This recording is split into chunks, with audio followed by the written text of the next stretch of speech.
Fala traders! No último vídeo, a gente viu sobre como testar uma estratégia de trading de forma confiável usando o WFA. Hoje, vamos continuar essa jornada e falar um pouco sobre como podemos avaliar essa estratégia usando os dados real-time e ainda de quebra entender um pouco sobre o Walk Forward Efficiency, conhecido como WFE. E ainda, vamos aprender algumas ferramentas que podemos usar para testar as nossas estratégias. Bora lá?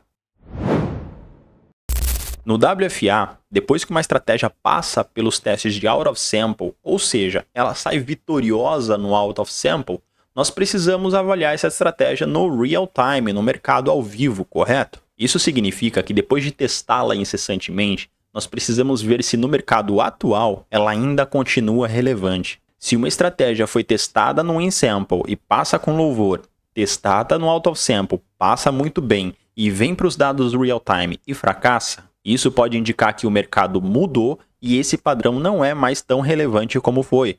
E para avaliar a eficiência da estratégia ao longo de cada um desses passos do WFA, nós usamos o conceito de WFE, Walk Forward Efficiency, o que traduzindo em miúdos é a eficiência no teste de Walk Forward, no teste para frente. O WFE compara os resultados do WFA através dos dados in sample, out of sample e real time. A ideia é medir quanto que os dados do out of sample e do real time têm de desempenho em relação à teoria lá do in sample.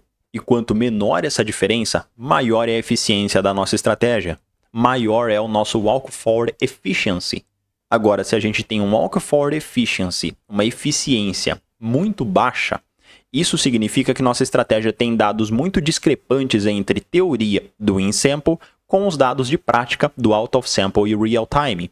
Isso é um indicativo de que talvez a nossa estratégia tenha decorado aqueles dados do in sample ou talvez que esse padrão realmente não seja mais tão relevante. Agora que a gente já entendeu o que são dados in sample, out of sample, real time e a eficiência dessa galera toda, podemos partir para mineração de estratégias. Para fazer a mineração de estratégias, temos várias ferramentas disponíveis. Vou citar algumas das principais aqui para você agora. A primeira delas, e largamente utilizada, inclusive arrisco a dizer que a mais utilizada, são os otimizadores. Os otimizadores foram criados para fazer validação de estratégia e testes em larga escala. Podemos usar os otimizadores para fazer uma varredura por padrões e também por parâmetros ideais de uma estratégia. Um grande exemplo de plataformas que têm os otimizadores são o Profit Ultra da Nelogica e o MetaTrader 5 disponível também aqui no Brasil. Outra ferramenta importante para fazer mineração de estratégias são as ferramentas de ciências de dados, como por exemplo a linguagem Python e a sua biblioteca Pandas. Scikit-learn também é uma outra biblioteca de exemplo para quem programa em Python. Essas ferramentas são importantes para o trader poder fazer uma varredura por padrões dentro dos dados históricos.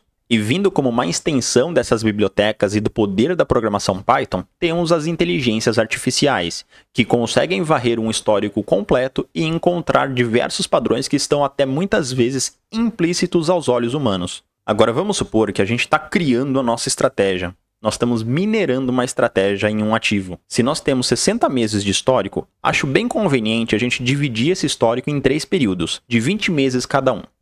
Os primeiros 20 meses serão os nossos dados in sample, onde a gente vai colocar um otimizador para poder fazer uma mineração de padrão ali dentro. Buscar por amplitude de candle, volatilidade, volumes, indicadores técnicos e etc. Uma combinação muito boa de indicadores e padrões provavelmente vai aparecer dentro desses dados in sample. A gente vai classificar elas de acordo com uma métrica de avaliação, então nós vamos pegar as melhores estratégias que foram encontradas pelo minerador. Dentro daquele histórico dos primeiros 20 meses, essa mesma estratégia a gente vai rodar ela dentro do out of sample nos 20 meses subsequentes. Dessa forma, muitas estratégias serão descartadas, se não todas, por baixa eficiência, por resultados decepcionantes nos dados out of sample. Esse já é um processo árduo e 90% do trabalho está aí. Uma vez que a gente encontra uma estratégia que conseguiu performar bem dentro dos dados de treinamento nos primeiros 20 meses e também performou bem nos 20 meses subsequentes, nós vamos passar então a simular dados real-time usando os últimos 20 meses. É aí que mora o pulo do gato.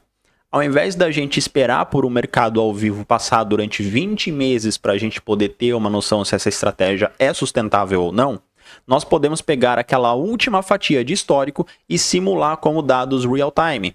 Muito provavelmente, se a nossa estratégia passou pelo Walk Forward Analysis com louvor, nesses dados real-time, ela tem boas chances de performar bem também.